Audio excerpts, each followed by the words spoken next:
sa isang malawak na kagubatan sa labas ng kaharian ng Albania.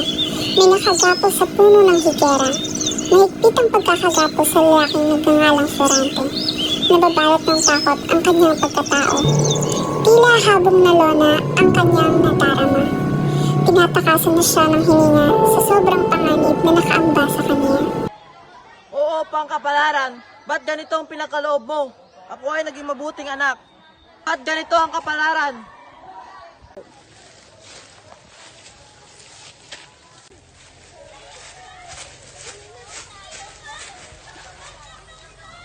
Laura, ikaw ba yan? Ay, mali. Ikaw isang moro. Ikaw isang kaaway. Ngunit bakit niligtas mo ako? Sa bingit ng kamatayan. Dahil walang kaaway sa panahong kagaya nito. Ako nga pala si Florante. Maraming salamat sa iyo, kaibigan. Sisimulan ko na ang aking kwento. Simula noong ako'y pinanganak, kung saan si Duque Brisillo ang aking ama. Florante! Aladin! Florante! Aladin!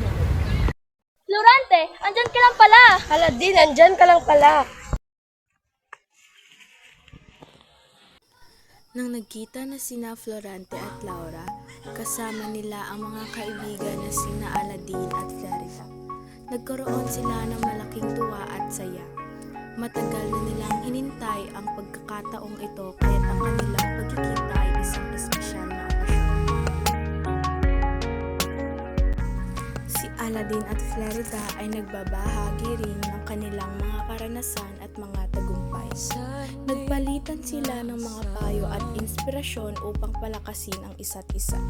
Tatakbo ng mga mundo ay minsan lang nanatong